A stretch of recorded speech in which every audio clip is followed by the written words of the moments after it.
जय हिंद। तो हम आज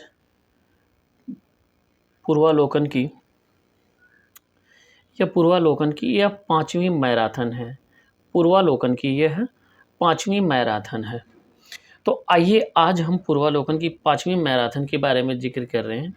हम यहाँ पे पूर्वालोकन ज्योग्राफी की यहाँ पे पांचवी मैराथन को हम यहाँ पे चर्चा करेंगे। तो आइए पांचवी मैराथन में हमारा आज का टॉपिक है तटीय भाग। तो तटीय भाग में हम इसमें सिर्फ पढ़ेंगे क्या है, आज इसमें पहली टॉपिक है भारत की तट रेखा।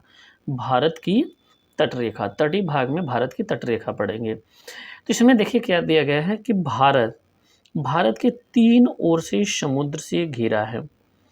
तीन ओर से समुद्र से घिरा का इसमें तात्पर्य है, यहाँ पे यह भारत है। तो यहाँ पे जो साउथ में है यह हिंद महासागर है, और इसके पश्चिम में यह अरब सागर है, और इसके पूर्व में यह बंगाल की खाड़ी है। बंगाल की खाड़ी। तो तीन तरफ से भारत समुद्र से घिरा हुआ है। इसकी तट रेखा की यहाँ पे लंबाई का जिक्र कर रहा है। तो तट रेखा की जो लंबाई है 7516.6 किलोमीटर। टोटल तट रेखा की लंबाई जो है गुजरात से लेकर के पश्चिम बंगाल तक, ठीक है, वो लंबाई है 7516 किलोमीटर है। यहाँ पे देखिए दिया गया है पूर्व में बंगाल की खाड़ी है, दक्षिण में हिंद महासागर है, पश्चिम में अरब सागर है। तो यह यहाँ पे यह है। तो इसमें आइए हम क्वेश्चन के माध्यम से यह पूरी डिटेल को हम जिक्र करते हैं कि भारत की तटरेखा से संबंधित कितने प्रश्न बन सकते हैं, और उनसे सभी बने हुए प्रीवियस ईयर के प्रश्नों का यहाँ पे हम आइए चर्चा करते हैं। तो यहाँ पे पहला प्रश्न है, इसमें हम कुछ फैक्ट्स बता देते हैं। देखिए जो भारत की तटरेखा है वह 9 राज्यों और 4 केंद्र शासित प्रदेशों से संलग्न है। 9 राज्यों और 4 केंद्र शासित प्रदेश में।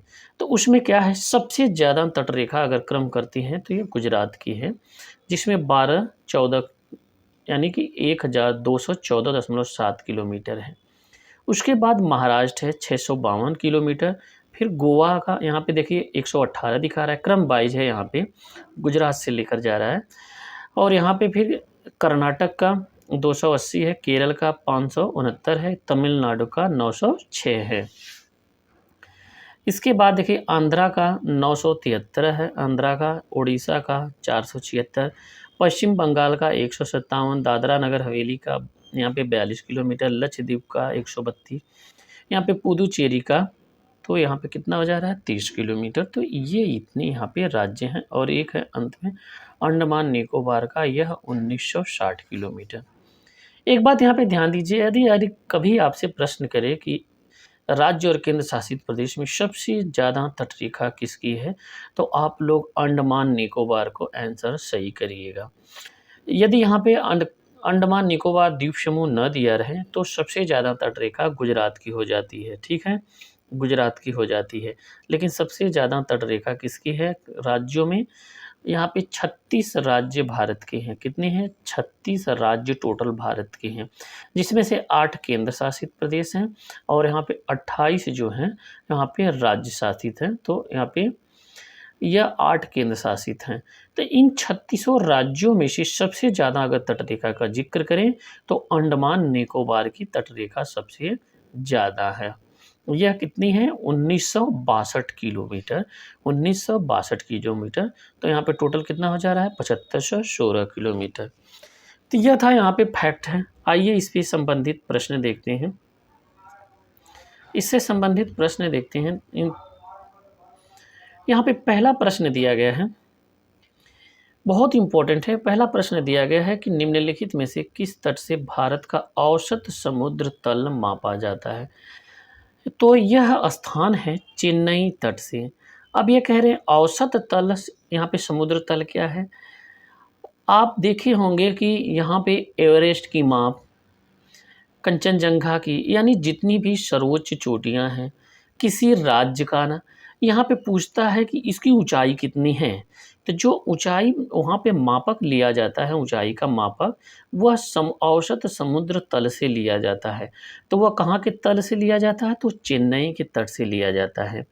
वह जितने भी ऊंचाई लिखा रहता है तो वो लिखा रहता है कि औसत समुद्र तल ऊंचाई, यानी किसी भी डिस्ट्रिक्ट, किसी भी राज्य, किसी भी प्लेसेज या सर्वोच्च श्रेणी का माप जो है हमेशा चेन्नई के तट का आधार लिया जाता है।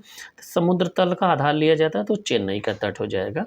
तो हम ये उम्मीद करते हैं कि आप लोग ये कंसेप्ट समझ पाए होंगे। यहाँ पे क्वेश्चन नंबर यहाँ पे 2 देखते हैं। यहाँ पे दिया गया भारत का प्रादेशिक जल क्षेत्र का विस्तार है। तो प्रादेशिक जल क्षेत्र का विस्तार देखिए यहाँ पे 12 समुद्री मील होता है। कितना है? 12 समुद्री मील होता है यहाँ पे प्रादेशिक। अब यदि यहाँ पे कभी देश का आर्थिक के आधार पे पूछे, आर्थिक के आधार पे, आर्थिक का आधार मतलब ये होता है कि आप आर्थिक रूप से उसमें दोहन कर सकते हैं, तो वह 200 मील होता है। कितना? 200 मील होता है। ठीक है, जो समुद्री मील दिया गया है वो 200 समुद्री मील हो जाएगा। तो इसमें ऑप्शन हमारा प्रादेशिक पूछ रहा है तो 12 मील हो जाएगा। ठीक है, यहाँ पे देखते हैं अगला क्वेश्चन यहाँ पे किया है कि भारत की तटरेखा की कुल लंबाई लगभग है। तो लगभग यहाँ पे 7500 किलोमीटर है, यानी 7516.6 किलोमीटर लंबी है। तो यह यहाँ पे 7500 आंसर नज़दीकी है तो यह सत्य हो जाएगा। यहाँ पे क्वेश्चन नंबर 4 देखते हैं। भारत की तटरेखा, भारत की तटरेखा है तो यहाँ पे 7516 है, जो कि कोई भी ऑप्शन में न देने के कारण यहाँ पे क्या हो जाएगा, यह 7516 किलोमीटर है। तो इसमें कोई भी ऑप्शन सही नहीं होने के कारण यह सभी के सभी कथन गलत हैं। अगला क्वेश्चन देखते हैं। क्वेश्चन इसमें दिया गया है कि भारत के निम्नलिखित राज्यों में से किस राज्य की तटरेखा सबसे अधिक है या सबसे लंबी है। तो इसमें दिया गया है गुजरात दिया गया है, तो गुजरात की तटरेखा सबसे इसमें लंबी हो जाती है। अगर यदि इसमें एक और ऑप्शन अंडमान निकोबार दिया रहता, हमने अभी बताया था कि इसकी माप सबसे ज़्यादा हो जाएगी अंडमान निकोबार की। तो यहाँ पे 5वां का आंसर हमारा पूछ रहा है कि कौन सी सबसे लंबी है, तो गुजरात की तटरेखा सबसे लंबी है। यहाँ पे आइए 6 नंबर देखते हैं क्वेश्चन। क्वेश्चन नंबर 6 देखते हैं। भारत किस राज्य समुद्री तटरेखा सबसे अधिक लंबा है, तो यह गुजरात का हो जाएगा। यह कई बार देखिए प्रश्न किया जा चुका है। अगला क्वेश्चन देखते हैं। निम्नलिखित में से भारत का कौन सा राज्य सर्वाधिक लंबी तटरेखा वाला राज्य है, तो यह गुजरात हो जाएगा। कौन है? तो यह गुजरात हो जाएगा। अगला क्वेश्चन यहाँ पे देखते हैं। अगला क्वेश्चन दिया गया है कि भारत में कितने राज्य तटरेखा से लगे हुए हैं, तो यह कितने हैं? 9 राज्य लगे हुए हैं। कितने? 9 राज्य लगे हैं प्लस 4 केंद्र शासित प्रदेश लगे हैं। कितने? 4 केंद्र शासित प्रदेश लगे हैं। 9 राज्य तटरेखा से लगे हुए हैं। ऑप्शन हमारा सी हो जाएगा। अगला क्वेश्चन यहाँ पे देखते हैं। इसमें दिया गया है प्राचीन भारतीय ऐतिहासिक भूगोल रत्नाकर नाम सूचक होता है, तो किससे? रत्नाकर किसे कहते हैं? प्राचीन में रत्नाकर जो कहते थे वह हिंद महासागर को कहते थे। रत्नाकर किसके कहते थे? हिंद महासागर के। Jewel of mine, jewel of mine कहते थे। सोने की खान यहाँ पे इसको यहाँ पे इंगित किया जाता था। Jewel of mine Ratnakar. आइए इसमें 10 नंबर का प्रश्न का हम जिक्र करते हैं। इसमें दिया गया सर्वाधिक तटीय अपरदन किसमें होता है, तो लहरों द्वारा होता है। धाराओं द्वारा तो नहीं होता है। ज्वार भाटा यह इससे भी द्वारा नहीं होता है। सुनामी लहरें इनसे भी द्वारा नहीं होता है, लेकिन लहरों के द्वारा हमेशा होता है। तटीय अपरदन में समुद्री लहरें, ज्वार भाटा, धाराओं, सुनामी लहरें, मानवीय क्रियाकलापों आदि की प्रमुख भूमिका होती है। तो इसमें जो अपरदन होता है इन सभी के कारण होता है। इसमें मानवीय भी क्रियाकलाप भी कुछ जो है इसके अपरदन में सहायक होते हैं, परंतु इसमें कह रहा है सर्वाधिक वर्ड दे दिया है, तो सर्वाधिक यहाँ पे लहरों के द्वारा इसमें होता है। सर्वाधिक तटीय लहरों के द्वारा होता है। ठीक है, तो यह हमारा यहाँ पे तटीय से संबंधित था। अब यहाँ पे देखते हैं पूर्वी एवं पश्चिमी तट। पूर्वी एवं पश्चिमी तट, तो इनसे संबंधित यहाँ पे प्रश्न क्या कर रहा है। पूर्वी एवं पश्चिमी तट का मतलब ये है यहाँ पे कि इस तटीय को भारत को 3 भागों में डिवाइड किया गया है। गुजरात का काठियावाड़ तटीय मैदान, यहाँ पे और एक है पश्चिम तटीय मैदान। तो गुजरात का काठियावाड़ तटीय मैदान यह यहाँ पे महाराष्ट्र तक है और फिर उसके बाद वहाँ से लेकर के कन्याकुमारी तक यह पश्चिम तटीय आ जाता है और ठीक इसके विपरीत पश्चिम बंगाल से तमिलनाडु तक यह पूर्वी तट आ जाए। तो मुख्य रूप से इसको 3 भागों में डिवाइड किया गया है पूर्वी तटीय मैदान। अब गुजराती तटीय में यहाँ पे देखिए गुजरात और दादर नगर हवेली, दमन दीव यहाँ तक का जिक्र किया गया है, जिसमें साबरमती माही नदियों का अपना जल निक्षेपण करते हैं। तो यहाँ पे इस संबंधित से सभी का हम यहाँ पे प्रश्न देखते हैं। प्रश्न के माध्यम से हम इन सभी का सभी को सॉल्व करने का प्रयत्न करते हैं। तो आइए यहाँ पे पहला प्रश्न का जिक्र करते हैं। पहला प्रश्न दिया गया है, पहला प्रश्न दिया गया है कि भारत के पश्चिम तटीय निम्नलिखित शहरों पर विचार कीजिए। भारत के पश्चिम तटीय निम्नलिखित शहरों पर विचार कीजिए। इसमें दिया गया है कि उत्तर से दक्षिण इन नगरों का सही क्रम होगा। उत्तर से दक्षिण में तो यहाँ पे पहला जंजीबार हो जाएगा। क्या है? जंजीबार हो जाएगा। दूसरा क्या हो जाएगा? यह सिंधु दुर्ग हो जाएगा। दूसरे नंबर पे सिंधु दुर्ग हो जाएगा। तीसरा कन्नौर हो जाएगा और चौथा नागरकोइल हो जाएगा। तो ऑप्शन हमारा डी सही हो जाएगा। ऑप्शन हमारा डी सही हो जाएगा। आइए इसका सॉल्यूशन देखते हैं। अब यहाँ पे देखिए यह उत्तर से दक्षिण तक इनका क्रम है। तो जंजीबार जो है यह महाराष्ट्र के रायगढ़ जिले में है। जंजीबार जो द्वीप है यह महाराष्ट्र के रायगढ़ जिले में है। अब यहाँ पे सिंधु दुर्ग जो है यह महाराष्ट्र की सिंधु दुर्ग जिला में स्थित है, जो कि यहाँ पे क्या है उत्तर से यह दक्षिण में पड़ता है। सिंधु दुर्ग जंजीबार के दक्षिण में अवस्थित है। कन्नौर देखते हैं। कन्नौर जो है केरल के कन्नौर जिले से संबंधित है। यह तो महाराष्ट्र से काफ़ी ज़्यादा दक्षिण में अवस्थित है। नागरकोइल जो है यह तमिलनाडु राज्य में अवस्थित है। यह केरल के कन्नौर जिला से भी यह दक्षिण स्थित है। तो यह हमारा यहाँ पे मैपिंग के माध्यम से आप लोग इन डिस्ट्रिक्ट को क्लियर करिएगा। अगला क्वेश्चन यहाँ पे है, यहाँ पे दिया गया है आपको यंत्र तंत्र कुछ अनोखे डेनमार्क वासी मिल जाएंगे, परंतु उसका कारण यह है कि डेनमार्क की चौकी हुआ करती थी। यह अनूठा नगर है। उसका दुर्ग, सुंदर गिरजाघर, नया यरूशलेम, सूनी सड़कें, उजड़ तड़ाग्र सब मिलकर अद्भुत रत्न बन जाते हैं। इस उक्त में वर्णित स्थान है। किस स्थान का वर्णित करें? तो ये डेनमार्क वासी जो है यह तमिल तट पे आते थे। किस पे थे? यह तमिल तट पे आए थे और यहीं पे अपना यह अवस्थिति की थी या डेरा जमाए थे।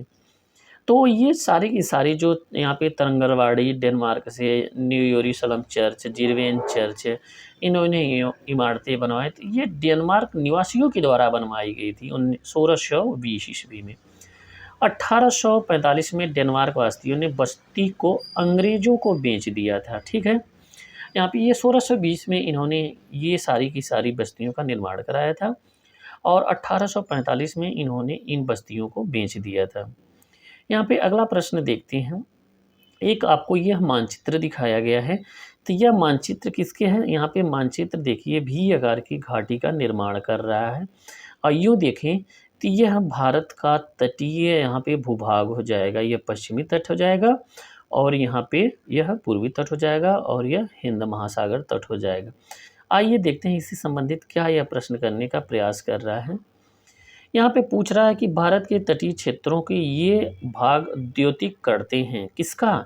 अंतर्जलीय उच्चावच रेखाओं के। ये क्या करते हैं? अंतर्जलीय उच्चावच रेखाओं के करते हैं। तो यहाँ पे इसका सलूशन देखते हैं।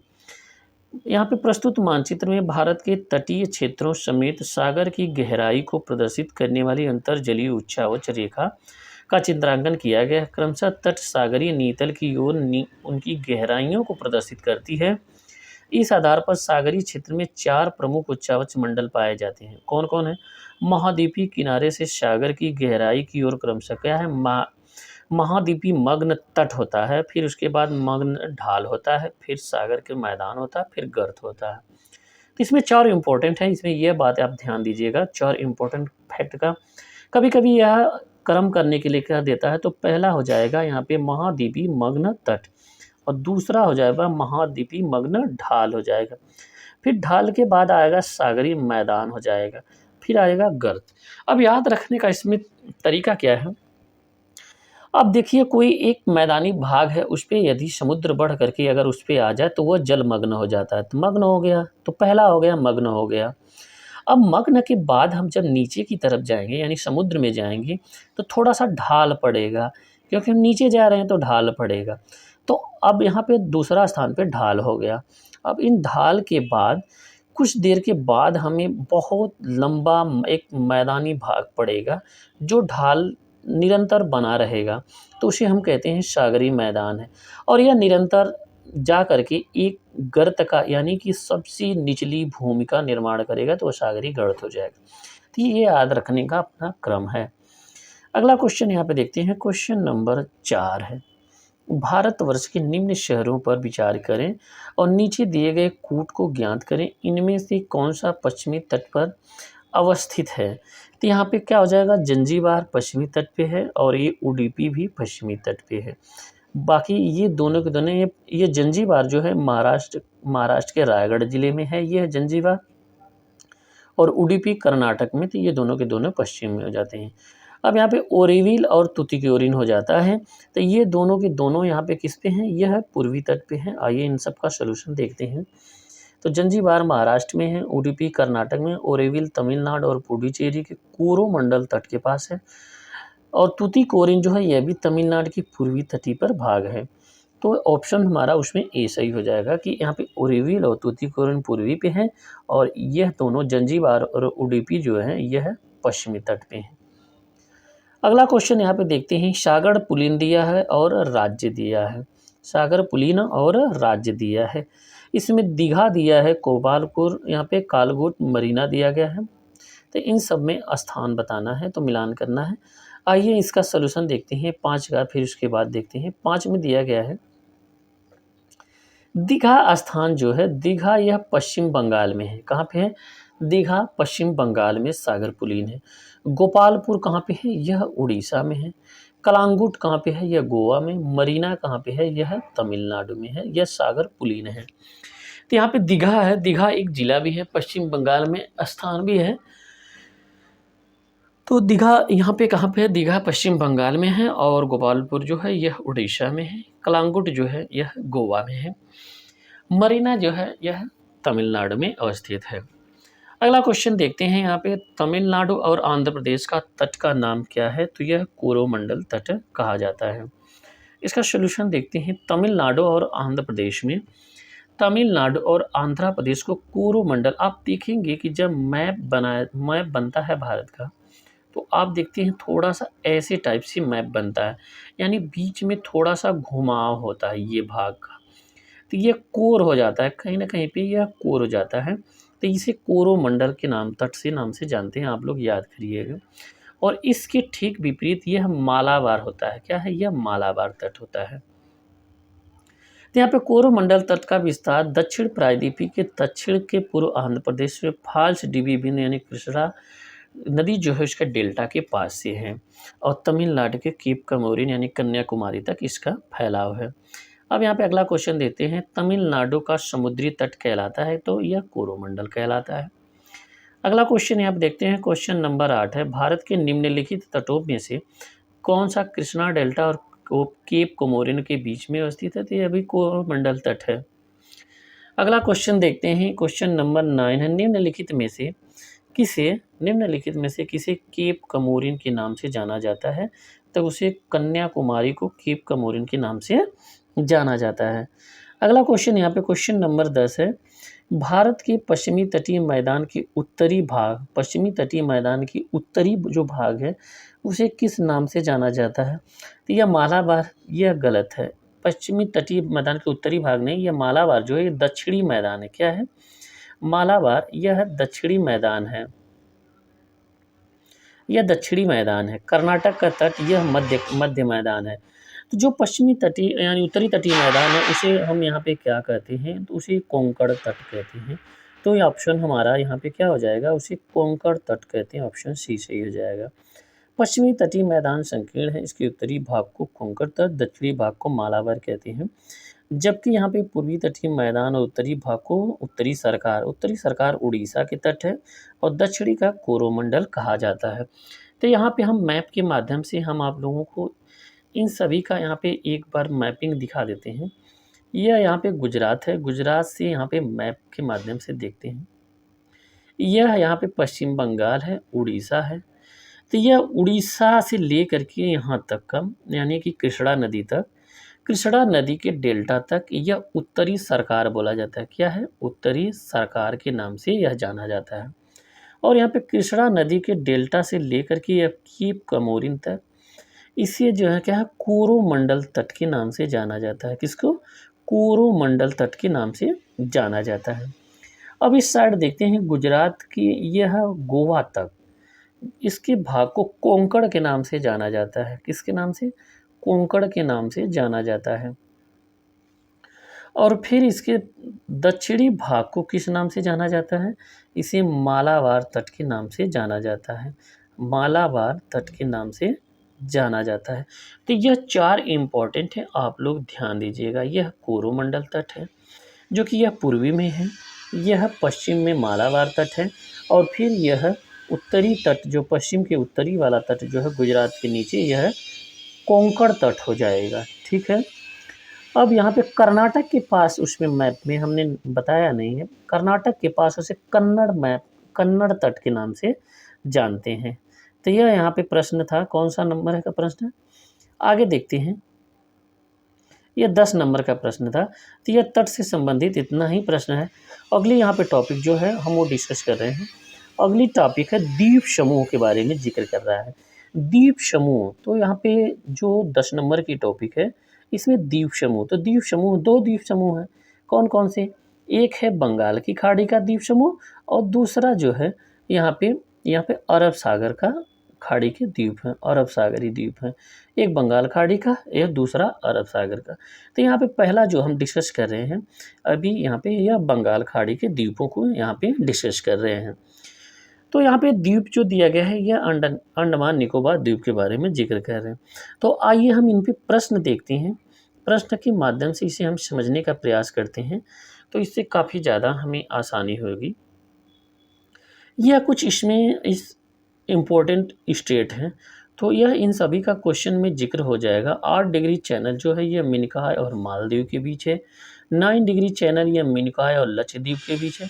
10 डिग्री जो चैनल है वो लघु अंडमान और कार निकोबार के। दक्कन पासेज जो है लघु अंडमान और दक्षिणी अंडमान के मध्य में है। कोको चैनल जो पड़ता है वो कोको द्वीप म्यांमार और उत्तरी अंडमान के मध्य में है। पाक स्टेट जो पड़ता है वो तमिलनाडु और श्रीलंका के मध्य में है। मन्नार की खाड़ी है वो तमिलनाडु और श्रीलंका के मध्य में। तो यह सभी के सभी यहाँ पे जल संधियाँ थी। तो आइए इन पे प्रश्न करते हुए इन सभी को समझने का प्रयास करते हैं। तो यहाँ पे जो पहला प्रश्न दिया गया है, पहला प्रश्न दिया गया है कि अंडमान और निकोबार द्वीप समूह का सर्वोच्च शिखर पल्याण, यहाँ पे ध्यान दीजिएगा, पल्याण जिसे सैंडल पीक के नाम से भी जाना जाता है, वह किस पे अवस्थित है? बृहद अंडमान पे, लघु अंडमान पे, मध्य अंडमान पे, उत्तरी अंडमान पे। तो यहाँ पे देखिए जो पल्याण शिखर या सैंडल पीक के नाम से जाना जाता है वह उत्तरी अंडमान में यहाँ पे स्थित है। किसमें है? उत्तरी अंडमान में। अब यहाँ पे देखिए सैंडल पीक या पल्याण शिखर, इसकी ऊंचाई कितनी हो जा रही है? तो 732 मीटर हो जाएगी। कितनी हो जाएगी? 732 मीटर। यह उत्तरी अंडमान पर दिगलीपुर के निकट स्थित है, यह भी ध्यान दीजिएगा। जो पल्याण है यहाँ पे सर्वोच्च शिखर जो है सैंडल पीक के नाम से भी यहाँ पे जाना जाता है, उसकी ऊंचाई जो है 732 मीटर हो जाएगी। अगला क्वेश्चन देखते हैं। अंडमान निकोबार द्वीप समूह में सबसे अधिक ऊंची वाली चोटी कौन सी है? तो वो सैंडल पीक हो जाएगी। ऑप्शन ए सही हो जाएगा। अगला क्वेश्चन देखते हैं। अगला क्वेश्चन दिया गया अंडमान निकोबार। अंडमान निकोबार यहाँ पे अवस्थिति है, तो यह बंगाल खाड़ी के द्वीपों का समूह है। हमने बताया था कि यह अंडमान निकोबार, यहाँ पे देखिए बंगाल के खाड़ी में अंडमान निकोबार है और अरब सागर में लक्षद्वीप है। तो ये दोनों के दोनों द्वीप अलग अलग यहाँ पे खाड़ियों में अवस्थित हैं। अगला क्वेश्चन यहाँ पे दिया गया है, ये पूछ रहा है कि अंडमान निकोबार द्वीप समूह में द्वीपों की संख्या कितनी है? तो यहाँ पे देखिए इसमें से कोई आंसर सही नहीं है। कुल द्वीपों की संख्या 836 है। कुल द्वीपों की संख्या, जिसे आइसलैंड या आइसलैट्स रॉक्स ऑक्टोक्रोप्स कहते हैं, आउटक्रोप्स। तो अंडमान निकोबार द्वीप समूह में द्वीपों की संख्या कितनी है? तो 836 हो जाएगा। कितनी है? 836 हो जाएगा। जिनमें से यहाँ पे देखिए लगभग 22 मुख्य द्वीप जो हैं वो निकोबार द्वीप समूह में आते हैं। तो 836 टोटल द्वीप है, तो इसमें से कोई भी ऑप्शन सही नहीं है। यहाँ पे क्वेश्चन नंबर 5 देखते हैं। 10 डिग्री चैनल 10 डिग्री चैनल पृथक करता है किसको? अंडमान निकोबार द्वीप समूह को। 10 डिग्री चैनल किसको पृथक करता है? अंडमान को निकोबार द्वीप समूह से। अंडमान को निकोबार द्वीप समूह से यहाँ पे 10 डिग्री चैनल यहाँ पे अलग करता है। तो यहाँ पे हो जाएगा अंडमान निकोबार। अंडमान को लघु अंडमान द्वीप और निकोबार को कार निकोबार द्वीप कहते हैं। तो यहाँ पे देखिए 10 डिग्री जो है अंडमान द्वीप समूह, इसे लघु अंडमान कहते हैं, और निकोबार को कार निकोबार कहते हैं। तो 10 डिग्री चैनल इन दोनों द्वीपों को, अंडमान को निकोबार से अलग करता है। अगला क्वेश्चन देखते हैं। निम्नलिखित युग्मों में से कौन सा 10 अंश जलमार्ग आपस में पृथक करता है? तो अंडमान निकोबार को। ठीक है, ऑप्शन ए सही हो जाएगा। यहाँ पे अगला क्वेश्चन देखते हैं। निम्नलिखित में से द्वीप जो को 10 डिग्री चैनल अलग करता है? तो यह अंडमान निकोबार को अलग करता है। यहाँ पे अगला क्वेश्चन देखते हैं।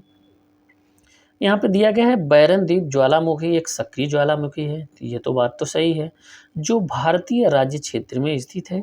तो यह कथन सत्य है, यह सक्रिय भी है और भारत में भी है। दूसरा देखते हैं। बैरन द्वीप ग्रेट निकोबार के उत्तरी ग्रेट निकोबार के लगभग 140 किलोमीटर पूर्व में स्थित है।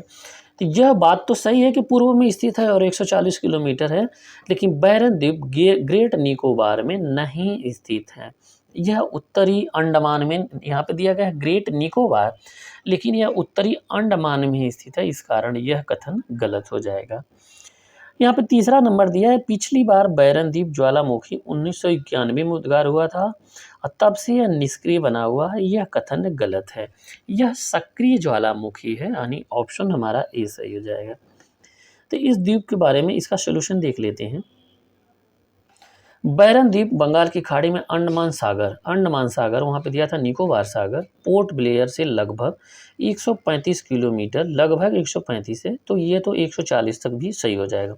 उत्तर पूर्व में स्थित है, भारत का एकमात्र सक्रिय ज्वालामुखी है। यह सक्रिय है, उसमें एक कथन दिया था निष्क्रिय है, तो वो भी गलत हो जा रहा है। बैरन द्वीप ग्रेट निकोबार के उत्तर में, ग्रेट निकोबार के उत्तर में 500 किलोमीटर से अधिक दूर है, तो यह कथन असत्य है। 500 किलोमीटर हो जाएगा, ग्रेट निकोबार से भी दूरी होगी, लेकिन 500 किलोमीटर हो जाए। वहाँ पे कह रहा था 140, तो 140 तो भैया अंडमान से पड़ेगा। यहाँ पे अगला टॉपिक दिया गया है। बैरन द्वीप में प्रथम अभिलिखित रिकॉर्डेड ज्वालामुखी उद्गार 1787 में दर्ज किया गया। तो उसके पश्चात अब तक कई बार यह हो चुका है। 1795, 1803, 4, 52 में हुआ था, 1991 में हुआ था, 94, 95, 2000, 2005, 6 में यह दर्ज कर दिया गया था। तो इसलिए इसका यह सलूशन हो गया। अगला क्वेश्चन इस पे देखते हैं। यहाँ पे बैरन द्वीप अवस्थित है, तो यह बैरन द्वीप बंगाल की खाड़ी में अवस्थित है। यहाँ पे देखते हैं भारत के किस द्वीप का उद्गम ज्वालामुखी है, तो यह यहाँ पे क्या हो जाएगा? बैरन द्वीप हो जाएगा। अगला क्वेश्चन देखते हैं। भारत में ज्वालामुखी द्वीप है, तो यह हो जाएगा बैरन द्वीप हो जाएगा। अगला क्वेश्चन देखते हैं, क्वेश्चन नंबर 12। यहाँ पे 12 दिया गया श्रीहरिकोटा द्वीप अवस्थित है कहाँ पे? यह पुल्लिकट झील के समीप अवस्थित है। कहाँ पे? पुल्लिकट झील के समीप अवस्थित है। देखते हैं, श्रीहरिकोटा द्वीप आंध्र प्रदेश में, यहाँ पे कहाँ पे है? आंध्र प्रदेश में पुल्लिकट झील के समीप स्थित है। यह द्वीप पुल्लिकट झील बंगाल की खाड़ी से पृथक करता है। पुल्लिकट झील को, जो श्रीहरिकोटा द्वीप है, यह पुल्लिकट झील को बंगाल की खाड़ी से अलग करता है। तो यह मान लीजिए यदि पुल्लिकट द्वीप है, तो यह क्या करता है? श्रीहरिकोटा द्वीप पुल्लिकट झील को, अब यहाँ पे क्या हो जा रही है? पुल्लिकट झील हो जा रही है, और यह हो जा रही है बंगाल की खाड़ी, और यह हो जा रही है पुल्लिकट झील। तो यह द्वीप क्या है? श्रीहरिकोटा द्वीप हो जा रहा है। तो यह श्रीहरिकोटा द्वीप पुल्लिकट झील को बंगाल की खाड़ी से अलग करता है। यहीं पर भारतीय उपग्रह प्रक्षेपण केंद्र सतीश धवन अंतरिक्ष केंद्र भी स्थित है। यहाँ पे कहाँ पे? श्रीहरिकोटा के द्वीप, आंध्र प्रदेश में। अगला यहाँ पे देखते हैं, राम सेतु जिसे एडम ब्रिज कहते हैं, शुरू हुआ है तो वह धनुषकोडी से शुरू हुआ है। कहाँ से शुरू होता है? धनुषकोडी से शुरू होता है। तो राम सेतु, तो यह भारत के पंबन द्वीप की अंतिम छोर धनुषकोडी से प्रारंभ होकर श्रीलंका के मन्नार द्वीप तक यह एक श्रृंखला उथले जलीय भाग, लगभग यह इस पे कुछ जल इस पे यहाँ पे उपस्थित रहता है, इसके ऊपर जल बहता रहता है। यहाँ पे अगला क्वेश्चन देखते हैं, निम्नलिखित में से कौन सा भौगोलिक रूप से ग्रेट निकोबार के सबसे निकट है? तो यह हो जाएगा सुमात्रा हो जाएगा। क्या हो जाएगा? सुमात्रा ग्रेट निकोबार की सबसे निकट है। तो यहाँ पे क्या हो जाएगा? यहाँ पे ऐसे करके द्वीप है, तो ग्रेट निकोबार जो है यह इंडोनेशिया का एक द्वीप है, एक राज्य है। तो यह सबसे पास में इसकी अवस्थिति है। आइए इसका सोल्यूशन देखते हैं। ग्रेट निकोबार भारत के दक्षिणतम द्वीप है। यह 6 डिग्री 45 नॉर्थ से 7 डिग्री 15 नॉर्थ तक अक्षांश से 93 डिग्री ईस्ट से लेकर के 93-56 ईस्ट के मध्य में पोर्ट ब्लेयर लगभग 480 किलोमीटर दूर स्थित है। इंडोनेशिया की एक द्वीप है सुमात्रा से इसकी 145 किलोमीटर दूर इसकी दूरी है। बोर्नियो, जावा, श्रीलंका की दूरी ग्रेट निकोबार सुमात्रा से दूरी की तुलना में काफ़ी अधिक है। तो यह था हमारा अंडमान निकोबार द्वीप समूह, यानी बंगाल के खाड़ी का द्वीप। अब आइए हम अरब सागर के द्वीप का जिक्र करते हैं। यह अरब सागर के द्वीप है। तो यहाँ पे अगली जो टॉपिक है वह अरब सागर से है। तो आइए अरब सागर का देखते हैं। यहाँ पे भारत के केरल की मालाबार तट के पास लक्षद्वीप स्थित है। लक्षद्वीप एक राज्य है, केंद्र शासित। यह प्रवाल द्वीपों से बना है। क्या है? यह छोटे छोटे प्रवाल द्वीपों से बना है। इनको लकाद्वीप, मिनिकॉय द्वीप, अमीनी द्वीप के नाम से जाना जाता था, परंतु 1973 में इन सबका नाम बदल करके क्या लक्षद्वीप रख दिया गया। लक्षद्वीप अरब सागर में केरल के कोच्चि से लगभग 220 से 240 किलोमीटर स्थित है। यहाँ पे ठीक है। इसका क्षेत्रफल जो है, यह केंद्र शासित प्रदेश है, इसका क्षेत्रफल 32 वर्ग किलोमीटर है और इसमें द्वीपों की संख्या टोटल कितनी है? 36 है। लक्षद्वीप के सबसे उत्तरी द्वीप अमीनी द्वीप है और दक्षिणी द्वीप जो है मिनिकॉय है। मिनिकॉय यहाँ पे देखिए 9 डिग्री चैनल द्वारा शेष द्वीपों से अलग होता है। तो आइए इन सब पे हम प्रश्न देखते हैं। तो यहाँ पे सारा का सारा कॉन्सेप्ट क्लियर हो जाएगा। लक्षद्वीप कहाँ अवस्थित है? तो यह अरब सागर में, तो इसमें कोई कन्फ्यूजन नहीं है। लक्षद्वीप यह जो है कहाँ पे अवस्थित है? तो यह अरब सागर में अवस्थित है। अगला क्वेश्चन देखते हैं, क्वेश्चन नंबर 2। क्वेश्चन नंबर 2 देखते हैं। इसमें दिया गया है कि कौन सा लकाद्वीप समूहों का अंग नहीं है। तो इसमें क्या हो जाएगा? तिलनचोंग नहीं है। तिलनचोंग अंडमान निकोबार द्वीप समूह का अंग है। तिलनचोंग अंडमान निकोबार द्वीप समूह का अंग है। बाकी सभी के सभी अकाथी, कल्पेनी, कवारती। लक्षद्वीप की राजधानी कवारती है। कहाँ पे है? लक्षद्वीप की जो राजधानी है वह कवारती है। तो यहाँ पे तिलंगचेंगी जो है यह अंडमान निकोबार में पड़ जाता है। अगला यहाँ पे आप क्वेश्चन डिस्कस करते हैं। अगला क्वेश्चन जो है यहाँ पे निम्न में से भारत के किस भाग में सामान्यतया प्रवाल द्वीप पाए जाते हैं? तो लक्षद्वीप के निकट प्रवाल द्वीप पाए जाते हैं। यहाँ पे देखते हैं क्वेश्चन नंबर 4। एक प्रवाल द्वीप है, तो लक्षद्वीप एक प्रवाल द्वीप है। अगला क्वेश्चन यहाँ पे है डिस्कस कर रहे हैं कि यहाँ पे दिया गया है लक्षद्वीप टापू अवस्थित है, तो यह दक्षिण पश्चिम भारत में अवस्थित है। यह भारत है, तो यहाँ पे इसकी अवस्थिति है, तो यह हो जा रहा है दक्षिण और यह पश्चिम हो जा रहा है, तो दोनों दक्षिण पश्चिम में इस भारत की अवस्थिति है। अब यहाँ पे ध्यान दे रहे हैं कि क्वेश्चन में कह रहा है कि लक्षद्वीप में कितने द्वीप हैं? तो इसमें 36 द्वीप है। कितने द्वीप हैं? 36 द्वीप हैं। क्वेश्चन नंबर 7 देखते हैं। क्वेश्चन नंबर 7 दिया गया है। 7 में दिया गया है द्वीपों का समूह लक्षद्वीप है। यह प्रवाल उत्पत्ति का है। किससे उत्पत्ति का है? तो यह प्रवाल उत्पत्ति का है। लक्षद्वीप प्रवाल उत्पत्ति का है। प्रवाल भित्तियाँ यानी कोरल द्वीप, अंडमान निकोबार द्वीप समूह, मन्नार की खाड़ी, लक्षद्वीप, मालवन महाराष्ट्र और कच्छ की खाड़ी में पाए जाते हैं। तो यहाँ पे एक चीज़ का यहाँ पे ध्यान दीजिएगा कि कभी-कभी प्रश्न करता है कि प्रवाल उत्पत्ति से तो एक द्वीप का निर्माण हुआ जिसे लक्षद्वीप कहते हैं, परंतु और भी प्रवाल भित्तियाँ राज्यों में पाई जाती हैं, तो कहाँ-कहाँ पे भारत में प्रवाल भित्तियाँ पाई जाती हैं? यह कई बार प्रश्न किया हुआ है। तो यह अंडमान निकोबार में भी प्रवाल भित्तियाँ पाई जाती हैं, मन्नार की खाड़ी में भी पाई जाती हैं, लक्षद्वीप में भी। मालवन में एक स्थान है तटीय वाला, उसमें महाराष्ट्र में ये भी पाई जाती है। कच्छ की खाड़ी या गुजरात, तो यहाँ पे भी इसकी उपस्थिति मिलती है। अगला क्वेश्चन यहाँ पे देखते हैं, दिया गया है यहाँ प्रवाल भित्तियाँ नहीं पाई जाती हैं, तो आ गया वही क्वेश्चन। तो यहाँ पे किस में नहीं पाई जाती है? मन्नार में तो पाई जाती हैं, कच्छ में भी पाई जाती हैं, लक्षद्वीप में भी पाई जाती, इसमें कैम्बे की खाड़ी में यहाँ पे नहीं पाई जाती। पूछा नहीं पाई जाती है, तो ऑप्शन हमारा ए सही हो जाएगा। ठीक है, 9वां का यहाँ पे देखते हैं। 9वां में दिया गया है कि निम्न में से कौन सा द्वीप भारतीय तटरेखा सुदूरवर्ती द्वीप की श्रेणी में आता है? तो यह हो जाएगा सुदूरवर्ती मिनिकॉय में आता है। यहाँ पे देखते हैं मिनिकॉय द्वीपों में से मिनिकॉय द्वीप भारतीय तट की रेखा की सुदूरवर्ती द्वीप श्रेणी में आता है, जबकि भटकल, अरनाला, हेनरी द्वीप यह अपतटीय है। यहाँ पे अगला क्वेश्चन देखते हैं, क्वेश्चन नंबर 10 में दिया गया है कि भारतीय द्वीपों में निम्न में से कौन सा द्वीप भारतीय और श्रीलंका के मध्य में स्थित है? तो यह रामेश्वरम है। भारत और श्रीलंका के मध्य में रामेश्वरम द्वीप स्थित है। अब यहाँ पे देखते हैं अगला क्वेश्चन, एक द्वीप पर निर्मित भारत का बड़ा नगर है, तो यह मुंबई भी एक द्वीप ही है। यहाँ पे सिटी है, मुंबई क्या है? राजधानी है यहाँ पे महाराष्ट्र की। तो यह जो सिटी है वह भी एक द्वीप पे है, तो उस द्वीप का नाम क्या है?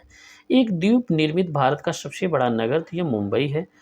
पोर्ट ब्लेयर का कुल क्षेत्रफल मुंबई के क्षेत्रफल से अधिक है, परंतु नगरीय क्षेत्र की दृष्टि से अगर देखा जाए तो मुंबई का क्षेत्रफल पोर्ट ब्लेयर के क्षेत्रफल से काफ़ी ज़्यादा अधिक है। तो ऑप्शन यहाँ पे हमारा मुंबई हो जाएगा। अगला क्वेश्चन देखते हैं, भारत का सर्वाधिक आबादी वाला द्वीप कौन सा है? तो सालसेट द्वीप है जिस पे मुंबई स्थित है। सालसेट द्वीप है जिस पे मुंबई स्थित है। तो भारत का सर्वाधिक आबादी वाला द्वीप सालसेट द्वीप हो जाएगा जिस पर मुंबई शहर स्थित है। तो यहाँ पे मुंबई जो है एक द्वीपी राज्य है या सिटी, द्वीपी सिटी है। तो यह जो शहर है यह सालसेट द्वीप पर इसकी उपस्थिति है। अगला क्वेश्चन देखते हैं द्वीप और उसकी अवस्थिति के बारे में। द्वीप और उसकी अवस्थिति के बारे में, तो यहाँ पे देखते हैं द्वीप और उसकी अवस्थिति के बारे में। तो यहाँ पे बेयंत और शयोधर द्वीप दिया गया है। यह शयोधर कच्छ की खाड़ी में है। कहाँ पे है? कच्छ की खाड़ी में है। तो यहाँ पे पहला का हो जाएगा 3 हो जाएगा। ठीक है, तो यहाँ पे ऑप्शन बी एक ही तो यहाँ पे सही है, पहला का 3 है। और भी देखते हैं, बी का यहाँ पे पीरम जो है वह खंभात की खाड़ी में, और द्वारिका जो है यहाँ पे किस में है? द्वारिका यह अरब सागर में है, और दीव यह काठियावाड़ तट में है। तो इसलिए ऑप्शन हमारा ये सब बी सही हो जाएगा। यहाँ पे इसका सोल्यूशन एक बार और रिपीट हो जा रहा है। बेयंत शयोधर यह कच्छ की खाड़ी में है, पीरम खंभात की खाड़ी में, द्वारिका अरब सागर, दीव काठियावाड़ में यहाँ पे स्थित है। अगला क्वेश्चन इसमें देखते हैं, कोरी क्रीक निवेशिका स्थित है। तो यह यहाँ पे कोरी क्रीक जो है यह कच्छ के रन में है। ऑप्शन यहाँ पे डी सही हो जाएगा। इसका सोल्यूशन देखते हैं। इसका सोल्यूशन देखते हैं कोरी क्रीक का। कोरी क्रीक का जो सोल्यूशन है इसमें दिया गया है कि कोरी क्रीक निवेशिका एक ज्वारी क्रीक है जो कच्छ के रंग में स्थित है। एक दलदली भूमि है जो भारत और पाकिस्तान के बीच सीमा का निर्धारण करती है। तो यह यहाँ पे इसका कोरी क्रीक हो गया। तो यहाँ पे अगला देखते हैं, यहाँ पे 15 क्वेश्चन नंबर 15 देखते हैं, सर क्रीक विवाद किन दो देशों के मध्य है? तो भारत और पाकिस्तान के बीच में है। आइए इसका डिटेल देखते हैं। भारत और पाकिस्तान के मध्य विवादित सर क्रीक कच्छ के रन में उपस्थित है। यह एक 96 किलोमीटर लंबा जलीय दलदली क्षेत्र है। भारत के गुजरात और पाकिस्तान के सिंध प्रांत को अलग करता है। मुख्य विवाद कच्छ और सिंध के बीच समुद्री सीमा का निर्धारण को लेकर के फिलहाल इस क्षेत्र पर भारत का नियंत्रण बरकरार है। यहाँ पे क्वेश्चन नंबर 16 देखते हैं। यहाँ पे अब आ गया भारत और राज्य के केंद्र शासित प्रदेश। तो हमने अभी जिक्र कर रहे थे हम अभी क्वेश्चन कौन से जिक्र कर रहे थे, यहाँ पे जिक्र कर रहे थे कि तटीय, यहाँ पे भारत के तटीय प्रदेश जिक्र कर रहे थे। तो तटीय के दो भागों में, एक था यहाँ पे अरब सागर और दूसरा था बंगाल की खाड़ी। तो इन दोनों को हमने सविस्तार यहाँ पर चर्चा किया, अरब सागर और बंगाल की खाड़ी में। अगली जो हमारी इम्पोर्टेंट टॉपिक है वह है भारत के राज्य और केंद्र शासित प्रदेश, जिसमें सबसे पहले हम राज्य देखते हैं। तो यहाँ पे देखिए 26 जनवरी 2020 का अपडेट है। उसके बाद परिवर्तन हुआ ही नहीं, तो अपडेट क्या होगा, 26 जनवरी 2020 का अपडेट है।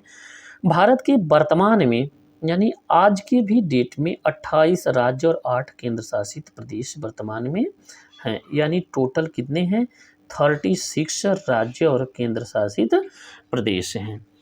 तो आइए इन सभी का हम यहाँ पे बारी बारी से डिस्कस करते हैं कि कौन सा राज्य केंद्र शासित प्रदेश, किसका महानगर, किसकी राजधानी, किस राज्य की सीमा किससे लगती है। तो इन सभी के प्रश्न के माध्यम से कैसे प्रश्न किया जाता है, तो इन सभी को प्रश्न के माध्यम से इसमें हम डिस्कस करेंगे और यहाँ पे पूरा का पूरा समझने का प्रयास करेंगे। यहाँ पे जो पहला प्रश्न दिया गया, लातूर किस प्रांत में है, तो लातूर यहाँ पे महाराष्ट्र में है। लातूर महाराष्ट्र का एक जिला है, ठीक है। यहाँ पे यह MPPCS में पूछा था, लातूर कहाँ पे है, लातूर महाराष्ट्र में एक जिला है, ठीक है। दूसरा प्रश्न यहाँ पे देखते हैं। दूसरा प्रश्न दिया गया है, विदर्भ एक प्रादेशिक नाम है, भारत में यह है। तो विदर्भ यहाँ पे क्या है, विदर्भ महाराष्ट्र का एक अंग है। महाराष्ट्र का एक अंग है, उत्तर पूर्वी प्रादेशिक क्षेत्र है यह। महाराष्ट्र कहाँ पे है, यह विदर्भ कहाँ पे है, यह महाराष्ट्र में है। यहाँ पे दूसरा पॉइंट, तीसरी क्वेश्चन देखते हैं। तीसरा क्वेश्चन दिया गया है, पाट अंचल अवस्थित है, तो यह झारखंड में एक समतल मैदान है। पाट अंचल एक समतल मैदान है। तीसरा का बी सही हो जाएगा। चौथा नंबर यहाँ पे क्वेश्चन देखते हैं। अब यहाँ पे पाट अंचल के बारे में थोड़ा सा जिक्र करते हैं कि पाट अंचल यहाँ पे देखिए पेट रीजन दिया गया है, छोटा नागपुर क्षेत्र में अवस्थित है। इस क्षेत्र का ऊंचे पहाड़ी शिखर होते हैं। इस क्षेत्र में ऊंचे पहाड़ी शिखर होते हैं, ऐसे करके शिखर होते हैं। छोटा नागपुर पठार अधिकांश भाग झारखंड राज्य के अंतर्गत आते हैं। तो यह ऊंचे शिखर होते हैं, शिखर के बाद कुछ समतलीकरण होते हैं। तो यह भाग को क्या है, इसमें काफ़ी ज़्यादा मात्रा में इस तरीके से पहाड़ियाँ अवस्थित होती हैं। तो इन सभी के बीच को क्या कहते हैं, तो यह पाट अंचल बोला जाता है। अगली यहाँ पे देखिए क्वेश्चन है, यहाँ पे झुमरी तलैया, यहाँ पे झुमरी तलैया फेमस है। ये लोग क्या करते थे, रेडियो पर गीतों की फरमाइश के लिए प्रसिद्ध था। तो किस राज्य में यह स्थित है, तो झुमरी तलैया एक गांव का नाम है। क्या है, ये एक गांव का नाम है जहाँ से ये लोग गीतों का हलो फोनिंग फरमाइश, रेडियो पे पहले एक प्रसारण आता था, अभी भी आता है, लेकिन यहाँ से लोग ज़्यादातर फरमाइश करते थे और वह अपने ज़िले का नाम ना बता करके ये लोग झुमरी तलैया अपने गांव का नाम बताते थे। तो यह काफ़ी ज़्यादा चर्चा में रहा। तो यह कहाँ पे अवस्थित है, तो यह झारखंड में है। ये झारखंड के कोडरमा जिला में स्थित है। कहाँ पे है, झुमरी तलैया एक गांव है और यह किस में स्थित है, तो यह कोडरमा में स्थित है। कोडरमा किस जिला किस में है, तो यह झारखंड में अवस्थित है। तो यहाँ पे क्लियर हो गया होगा। अगला क्वेश्चन यहाँ पे देखते हैं, क्वेश्चन नंबर 5 दिया गया है। 5 में डिस्कस करते हैं, भारत का निम्नलिखित राज्यों में से किसे भारत का कोहिनूर कहा जाता है। तो आंध्र प्रदेश को भारत का कोहिनूर के नाम से जाना जाता है। आंध्र प्रदेश के कोल्लूर की खान विश्व की प्रसिद्ध कोहिनूर हीरा प्राप्त किया जाता है, इसी कारण इसे भारत का कोहिनूर कहते हैं। तो यहाँ पे कोल्लूर जो है, यहाँ पे कोल्लूर की खान है जहाँ से हीरे मिलते हैं आंध्र प्रदेश का, इसे कोहिनूर का हीरा यहाँ पे कहा जाता है। किसको, तो आंध्र प्रदेश को कहा जाता है। 6 नंबर क्वेश्चन देखते हैं, मणिपुर का अधिकांश धरातल है, तो यह पर्वतीय है। इसका धरातल क्या है, मणिपुर का अधिकांशतः भाग यहाँ पे पर्वतीय है। तो यहाँ पे सिर्फ 8% भूमि है, बाकी यहाँ पे 92% भूमि यह पहाड़ी किस्म की है। 92% यहाँ पे मणिपुर की क्या है, यह पहाड़ी है और मात्र 8% भाग यह मैदानी है, ठीक है, और 92% यह पहाड़ी है। तो यहाँ पे ज़्यादातर क्या हो जाएगा, ज़्यादातर हो जाएगा कि इसमें अधिकांश धरातली क्या हो जाएगा, तो यह पहाड़ी ऑप्शन सही हो जाएगा, ऑप्शन डी सही है। यहाँ पे क्वेश्चन नंबर 7 देखते हैं, मणिपुर में कुछ लोग लटकी हुई गाद से बंधे अपतृण सड़ती हुई वनस्पति के तैरती हुई द्वीपों पर अपने मकान बनाए हुए मकानों में रहते हैं, तो इन द्वीप को क्या कहते हैं, तो इसको फुमडी कहते हैं। मणिपुरी एक भाषा है, फुमडी, फुमडी में इसे कहते हैं। मणिपुर की लोकटक झील में तैरने वाले द्वीप अक्सर देखने को मिलते हैं। मणिपुर की लोकटक झील कहाँ पे है, मणिपुर में है। इसमें यह फुमडी द्वीप देखने को मिलते हैं। तो इसे जो तैरता हुआ द्वीप दिखाई देता है उसे फुमडी द्वीप कहते हैं। अगला यहाँ पे क्वेश्चन है, 8 नंबर दिया गया है। भारत के किस राज्य में सिलिकॉन स्टेट के नाम से जाना जाता है? यह कर्नाटक का बेंगलुरु है, जिसे सिलिकॉन वैली या सिलिकॉन स्टेट के नाम से जाना जाता है। लेकिन हम इसका सोल्यूशन आइए देखते हैं। सोल्यूशन काफ़ी इंपॉर्टेंट है। सूचना प्रौद्योगिकी के गढ़ कर्नाटक राज्य IT power house silicon state के नाम से पुकारा जाता है। कर्नाटक में भारत का सिलिकॉन वैली के नाम से प्रसिद्ध है। बेंगलुरु शहर भी यहीं पे स्थित है, सिलिकॉन वैली के नाम से भी यह प्रसिद्ध है। तो यहाँ पे देखिए यह सभी के सभी इंपॉर्टेंट है। इसमें यह भी दिया है भारत का सिलिकॉन वैली स्थित है, तो यह बेंगलुरु में स्थित है। क्वेश्चन नंबर 10 देखते हैं। क्वेश्चन नंबर 10 है, यहाँ पे सुमेलित करना है। यहाँ पे सही सुमेलित है, यहाँ पे यह पालनपुर सही सुमेलित है। पालनपुर ये गुजरात की पहाड़ी है, परंतु यहाँ पे औरंगाबाद दिया है तो यह महाराष्ट्र में है, आंध्र प्रदेश में नहीं है। हुबली दिया है महाराष्ट्र में, तो यह गलत है, हुबली कर्नाटक में है। और यहाँ पे गुंटूर दिया है, तो यह गुंटूर जो है यह आंध्र प्रदेश में, यहाँ पे उड़ीसा दे रहा, तो यह भी गलत है। आइए इसका एक बार और यहाँ पे रिवीजन देखते हैं। यहाँ पे औरंगाबाद यह महाराष्ट्र में है, पालनपुर जो है यहाँ पे सत्य है, यह गुजरात में है, हुबली यह कर्नाटक में है, यहाँ पे गुंटूर जो है यह आंध्र प्रदेश में है। यहाँ पे एक चीज़ यहाँ पे इम्पोर्टेंट देख लीजिए, हुबली का जो स्टेशन है यह भारत का सबसे लंबा प्लेटफॉर्म हो गया है, सबसे लंबा प्लेटफॉर्म हो गया है। कौन सा? यहाँ पे हुबली जिले का जो हुबली स्टेशन का सबसे लंबा प्लेटफॉर्म हो गया। यहाँ पे 11 नंबर देखते हैं, निम्नलिखित में से कौन सा सुमेलित नहीं है? तो यहाँ पे क्या हो जाएगा? छत्तीसगढ़ बेसिन, यह सत्य है। झारखंड छोटा नागपुर पठार, तो यह भी सत्य है। महाराष्ट्र का वृष्टि छाया प्रदेश, यह भी सत्य है। आंध्र प्रदेश मलनाड यहाँ पे है, तो मलनाड आंध्र प्रदेश में नहीं बल्कि यह है कर्नाटक की एक पहाड़ी है, पहाड़ी प्रदेश है मलनाड, कर्नाटक में यहाँ पे स्थित है। जो घनी जंगलों, यहाँ पे क्या घने जंगलों से आच्छादित है, यह मलनाड कर्नाटकी क्षेत्र है। क्वेश्चन नंबर 12 देखते हैं। क्वेश्चन नंबर 12 में क्या जिक्र किया गया है? 12 में जिक्र ये किया गया कि निम्नलिखित नगरों में से किसी राष्ट्रीय राजधानी प्रदेश अवस्थित है। तो यहाँ पे राष्ट्रीय राजधानी प्रदेश अवस्थित है, तो यहाँ पे राष्ट्रीय राजधानी प्रदेश किस में अवस्थित है? यहाँ पे रोहतक, खुर्जा, अम्बाला, तो अम्बाला में यहाँ पे इसमें क्या है? राष्ट्रीय राजधानी अवस्थित है। तो आइए इसमें 12 में देखते हैं, 12 में आंसर क्या हो रहा है?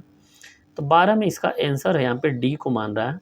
तो राष्ट्रीय राजधानी क्षेत्र में इसमें कई जिले आते हैं, तो आइए राष्ट्रीय राजधानी क्षेत्र के सभी जिलों का इसमें हम जिक्र करते हैं।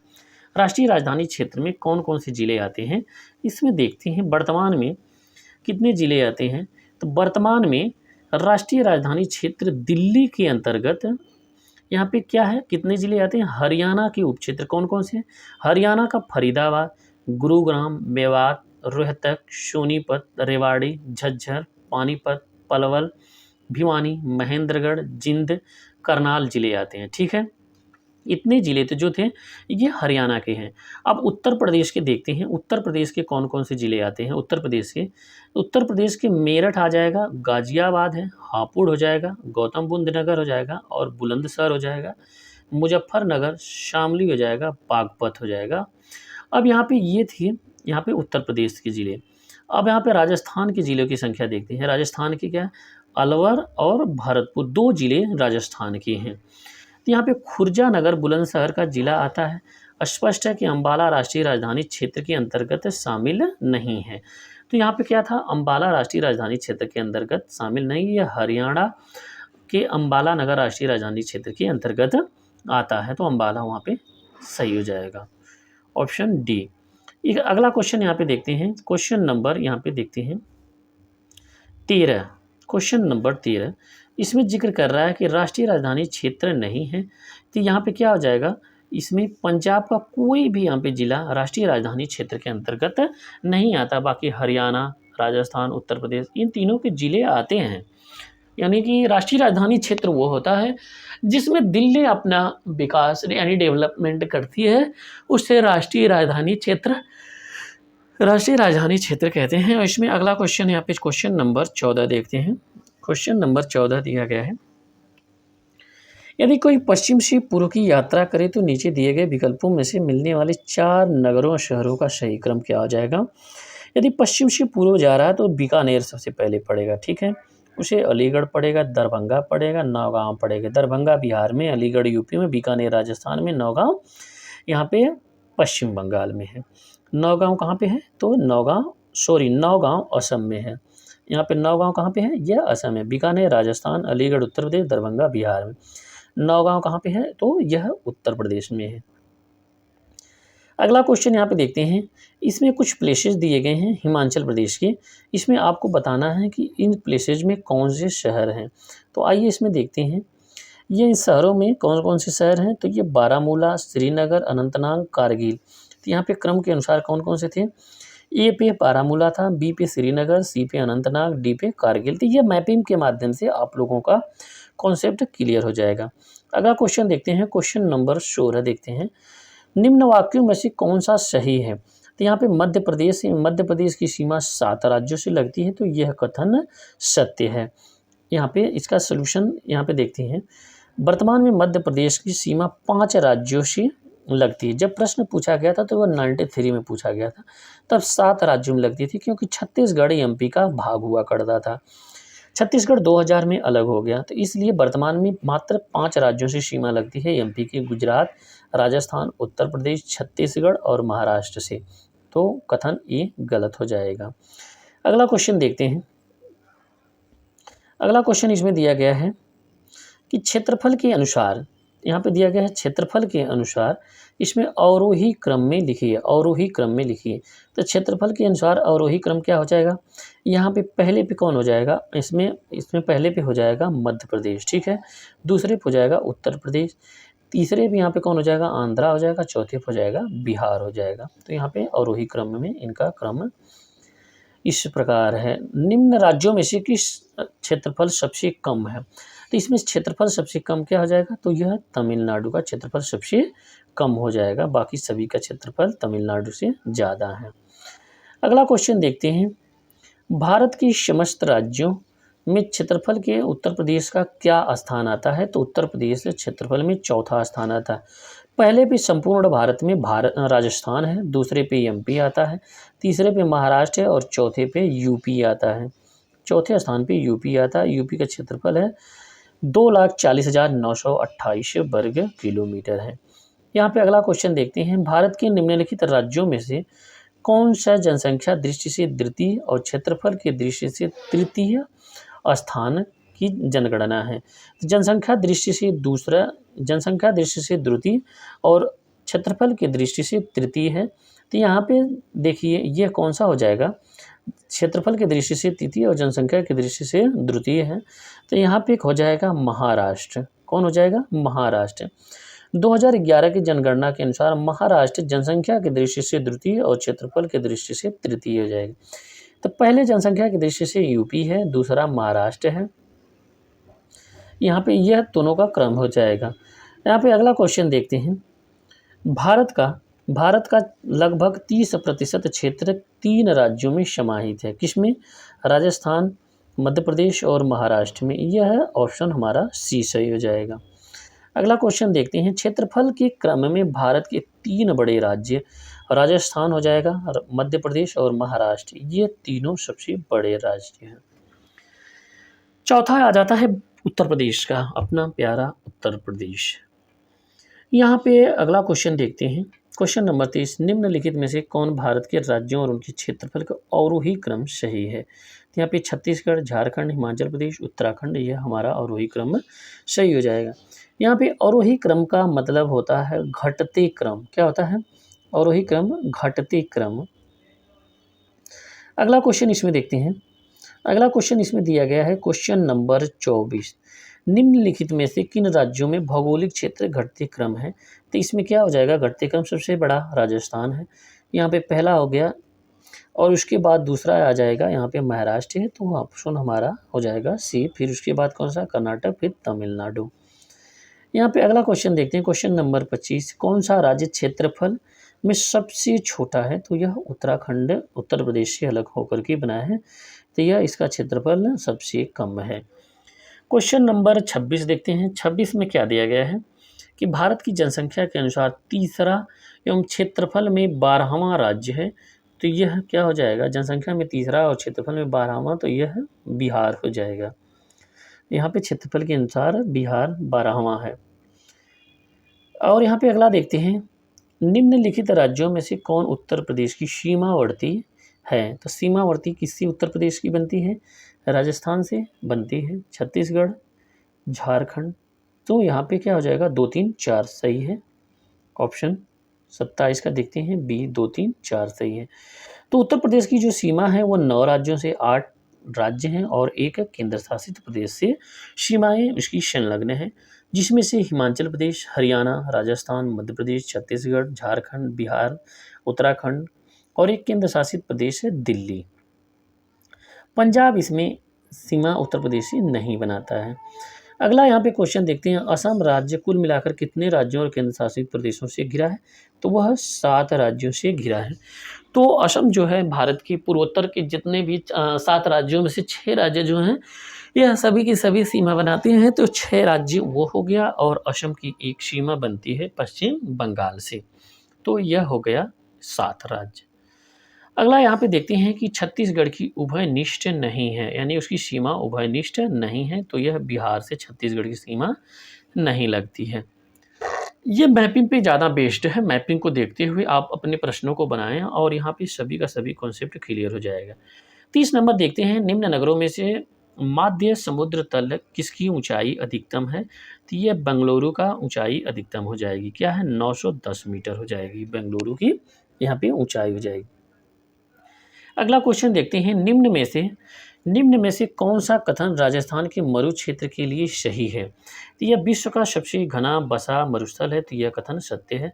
यह लगभग 10,000 वर्ष पुराना है, जिसका कारण अत्यधिक मानवीय हस्तक्षेप रहा है, तो यह भी सत्य है, परंतु यहाँ पे और भी कथन दिए गए हैं, तो इनका देखते हैं। 31 में और भी दिया गया है, इसमें दिया गया है यह केवल 40 से 60% कृषि क्षेत्र उपयोग है, यह भी सत्य है। शुद्ध बोए गए क्षेत्र में वृद्धि का चारागाह के विस्तार का कुप्रभाव पड़ा है, तो यह भी सत्य, यानी चारों ऑप्शन हमारा यहाँ पे सत्य हो जा रहा है।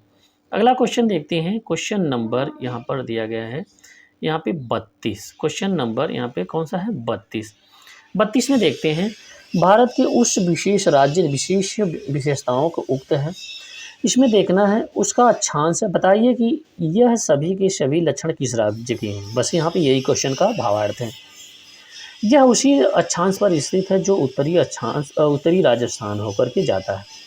इसका 80% अधिक क्षेत्र वनावरण है, 12% से अधिक वनाच्छादित क्षेत्र राज्य से रक्षित नेटवर्क है, तो यह कौन सा हो जाएगा जिसका 80% वन है और राजस्थान से इसका देशांतरी है, तो यह अरुणाचल प्रदेश हो जाएगा। कौन सा हो जाएगा, अरुणाचल प्रदेश हो जाएगा। क्वेश्चन नंबर 33 देखते हैं, 33 में यह कौन से राज्य और उत्तरी पूर्वी राज्य 7 बहनों का भाग नहीं है? तो इसमें पश्चिम बंगाल नहीं आता है। 7 बहनों में यहाँ पे देखिए, 7 बहनों में कौन कौन सी आ जाएंगी, यहाँ पे सबसे बड़ा असम आ जाएगा, जो कि असम से ही सब अलग हुए हैं, असम आ जाएगा। अरुणाचल प्रदेश को हम एपी लिखते हैं, अरुणाचल प्रदेश। अब यहाँ पे आ जाएगा नागालैंड, जिसे हम यन लिखते हैं। नागालैंड के बाद मणिपुर, जिसे यम लिखते हैं। मणिपुर के बाद मेघालय आ जाएगा, त्रिपुरा आ जाएगा, टी लिखते हैं, और फिर मिजोरम आ जाएगा। तो हमारा 7 राज्य हुआ कि नहीं हुआ, 7 राज्य यहाँ पे हो गए हैं। 7 राज्य कौन कौन से, मिजोरम, यहाँ पे त्रिपुरा, मेघालय, मणिपुर, नागालैंड, यहाँ पे अरुणाचल प्रदेश और असम। तो यह 7 राज्य इसमें अवस्थिति हो गई, 7 राज्यों की इसमें अवस्थिति हो गई। यहाँ पे अरुणाचल प्रदेश, असम, मेघालय, मणिपुर, मिजोरम, नागालैंड, त्रिपुरा। इसमें पश्चिम बंगाल इसमें 7 बहनों में नहीं आता है। यहाँ पे 1953 में जब आंध्र प्रदेश एक राज्य बना, तब उसकी राजधानी कहाँ थी, गुंटूर, कर्नूल। तो उसकी राजधानी कहाँ पे थी, तो ऑप्शन यहाँ पे 20 सही जगह कर्नूल में थी। ठीक है, यहाँ पे देखते हैं उसकी मद्रास राज्य यहाँ पे दिया गया है मद्रास राज्य के अंतर्गत तेलुगु भाषियों को आधिकारिक भाषा को आमरण अनशन अमरजीव पोट्टी रमल्लू की मृत्यु के पश्चात हुए जन आंदोलन की फलस्वरूप अक्टूबर 1953 में आंध्र प्रदेश को अलग राज्य बनाया गया, जिसकी राजधानी करनूल थी। 1 नवंबर 1956 को आंध्र प्रदेश की राजधानी हैदराबाद स्टेट की तेलंगाना क्षेत्र के शिवलीन होने के पश्चात इसकी राजधानी आंध्र प्रदेश में बनाई गई। अगला क्वेश्चन यहाँ पे देखते हैं, क्वेश्चन नंबर 35। देश के किस प्रदेश में सबसे अधिक जिले हैं? तो यह उत्तर प्रदेश हो जाएगा। अगला यहाँ पे देखते हैं क्वेश्चन नंबर, भौगोलिक क्षेत्रफल के दृष्टि से भारत का जिलों में कौन सा सबसे बड़ा जिला है? तो यह कच्छ हो जाएगा। कच्छ हो जाएगा जिला सबसे। यहाँ पे इसका सोल्यूशन देख लेते हैं। यहाँ पे लेह लद्दाख का 45,100 है, लेकिन कच्छ जो है 45,000, क्षेत्रफल की दृष्टि से 45,674 हो जाएगा। यानी पहला कच्छ हो जाएगा, दूसरा लेह हो जाएगा। ठीक है। अगला क्वेश्चन यहाँ पे देखते हैं, सोनभद्र जिले को स्पष्ट करती हैं। यहाँ पे 4 राज्य की सीमाओं सोनभद्र जिले को, सोनभद्र उत्तर प्रदेश का जिला है जिसको 4 राज्य की MP, छत्तीसगढ़, झारखंड यहाँ पे और बिहार, इस 4 राज्यों की इसकी सीमाएं बनाती है। तो अगला क्वेश्चन यहाँ पे देखते हैं, क्वेश्चन नंबर 38। 38 में दिया गया है कि 4 दक्षिणी राज्य आंध्र प्रदेश, कर्नाटक, केरल, तमिलनाडु कौन से सबसे अधिक भारतीय राज्यों के साथ सीमा बढ़ती हैं? तो यहाँ पे सी हो जाएगा, आंध्र प्रदेश और कर्नाटक की। यहाँ पे आंध्र प्रदेश कर्नाटक की सीमाएं, यहाँ पे ये दोनों ऑप्शन सही हो जाएगा, सबसे ज़्यादा यहाँ पे सीमा बनाती हैं। तो अगला क्वेश्चन यहाँ पे देखते हैं, निम्नलिखित राज्यों समूहों में से कौन सा एक तेलंगाना राज्य की सीमा बनाता है? तो यहाँ पे तेलंगाना राज्य से संबंधित यहाँ पे देखिए आंध्र प्रदेश, कर्नाटक, महाराष्ट्र, छत्तीसगढ़। यह मैप के माध्यम से, पॉलिटिकल मैप के माध्यम से आप लोग इसे देख करके प्रश्न को बनाइए, सभी के सभी प्रश्न बन जाएंगे। कौन सा सुमेल नहीं है? राजधानी दिया गया है, तो इसमें मणिपुर का गलत है। मणिपुर की राजधानी होती है इम्फाल, तो ये हमारा गलत है। बाकी अरुणाचल प्रदेश ईटानगर, नागालैंड का कोहिमा और त्रिपुरा का अगरतला सही हो जाएगा। मणिपुर की राजधानी इम्फाल है। अगला क्वेश्चन यहाँ पे देखते हैं। अगला क्वेश्चन यहाँ पे दिया गया है कि गुजरात की राजधानी कौन सी है? तो यह गुजरात की राजधानी गांधीनगर है। यहाँ पे ध्यान दीजिएगा, गुजरात का सबसे बड़ा शहर अहमदाबाद है, परंतु इसकी राजधानी गांधीनगर है। कहाँ पे है? गांधीनगर। अगला क्वेश्चन देखते हैं, क्वेश्चन नंबर 42।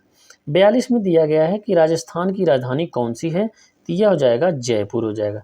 ईटानगर किसकी राजधानी है? तो यह अरुणाचल प्रदेश की हो जाएगी। किसकी हो जाएगी? अरुणाचल प्रदेश की। यहाँ पे 29वें राज्य की राजधानी क्या है? तो यह हैदराबाद है 29वें राजधानी। तो 29वां राज्य कौन सा बना था? यह 2 जून 2014 को आंध्र प्रदेश से विभाजित होकर के तेलंगाना बना। 29वां राज्य जिसकी राजधानी हैदराबाद है। 26 जनवरी 2020 को भारत के कुल 28 राज्य और 8 का केंद्र शासित प्रदेश यहाँ पे है। यहाँ पे 45 नंबर देखते हैं कि कौन सा सही सुमेलित है। तो यहाँ मिजोरम की राजधानी आइजोल होती है। यहाँ पे असम की दिसपुर जो कि गलत दिया है। मेघालय का शिलांग है, मिजोरम का आइजोल है, नागालैंड की कोहिमा है, मेघालय का शिलांग है। तो यहाँ पे यह भी यहाँ पे कथन सही जा रहा है। क्वेश्चन नंबर 46 देखते हैं, निम्नलिखित में से कौन सा सुमेलित राजधानी नगर सही नहीं है? तो यहाँ पे बेंगलुरु, यहाँ पे राजधानी नहीं, बाकी चंडीगढ़, भुवनेश्वर, गांधीनगर। यहाँ पे भुवनेश्वर जो है यह उड़ीसा की, गांधीनगर गुजरात की, चंडीगढ़ की राजधानी है। बाकी बेंगलुरु कर्नाटक में एक शहर है। यहाँ पे बेंगलुरु, यहाँ पे उसके क्या है? कर्नाटक। सुनियोजित राजधानी नगर नहीं है, तो यहाँ पे बेंगलुरु सुनियोजित राजधानी नगर नहीं है। यहाँ पे देखिए सभी के सभी हैं, परंतु यहाँ पे बेंगलुरु यहाँ पे इसकी सुनियोजित राजधानी नहीं है। यहाँ पे अगला देखते हैं। अगले यहाँ पे दिया गया है कि इन सबकी क्या राजधानी का यहाँ के जिक्र किया गया। असम का क्या हो जाएगा? दिसपुर हो जाएगा। नागालैंड का क्या हो जाएगा? इसमें कोहिमा हो जाएगा। नागालैंड का कोहिमा हो जाएगा। अरुणाचल का ईटानगर, मेघालय का शिलांग हो जाएगा। तो ऑप्शन यहाँ पे हमारा बी सही हो जाएगा। इन सभी राजधानियों को आप लोग जो है पॉलिटिकल मैप के माध्यम से देखेंगे तो राज्य की अवस्थिति और यहाँ पे राजधानी याद हो जाएगा। असम का दिसपुर फिर वही है, यहाँ पे दिया गया है असम का दिसपुर। यहाँ पे गुजरात का गांधीनगर। मिजोरम का क्या यहाँ पे दिया गया है? यहाँ पे मिजोरम का यहाँ पे क्या हो जाएगा? मिजोरम का आइजोल हो जाएगा। मणिपुर का इम्फाल हो जाएगा। तो ऑप्शन हमारा बी सही हो जाएगा। अगला क्वेश्चन यहाँ पे देखते हैं। अगला क्वेश्चन यहाँ पे है, 49 यहाँ पे देखते हैं। भारत का अधिकतम राज्य सीमाओं को छूता है, कौन सा? यह उत्तर प्रदेश 9 राज्यों को छूता है, जिसमें एक केंद्र शासित प्रदेश दिल्ली है। अगला क्वेश्चन देखते हैं, क्वेश्चन नंबर 50 है। मध्य प्रदेश किस राज्य की सीमा को नहीं छूती है? तो वह झारखंड से एमपी की सीमा नहीं लगती है। अगला क्वेश्चन और यह अंतिम है, भारत के संदर्भ में छत्तीसगढ़ किस भूआकृतिक प्रदेश के अंतर्गत आता है? तो यह प्रायः द्वीप समूह के अंतर्गत आता है। इसके बाद यहाँ पे केंद्र शासित प्रदेश हैं, जो कि हम अगले क्लास में यहाँ पे डिस्कस करेंगे। हमने अभी राज्यों के बारे में पढ़ा, फिर अब हम अगली क्लास में हम यहाँ पे केंद्र शासित प्रदेश के बारे में पढ़ेंगे। तो आप लोगों को क्लास अच्छी लगी तो शेयर करिए, लाइक करिए, धन्यवाद। और इसमें एक हमने जो है अपने चैनल पे जीएस विद जीत सर में अपना एक चैनल बनाया है, और यहाँ पे यह चैनल है, चैनल में प्लेलिस्ट है, प्लेलिस्ट ज्योग्राफी पूर्वालोकन की है, उसमें सभी की सभी वीडियो वहाँ पे सम्मिलित हैं। आप लोग है क्रम बाई घटना चक्र की पूर्वालोकन की मैराथन का यहाँ पे क्लास है, आप लोग सुव्यवस्थित देख सकते हैं और यह आसान भाषा में विस्तारित है। तो आज के लिए इतना ही, क्लास को शेयर करिए, लाइक करिए, धन्यवाद।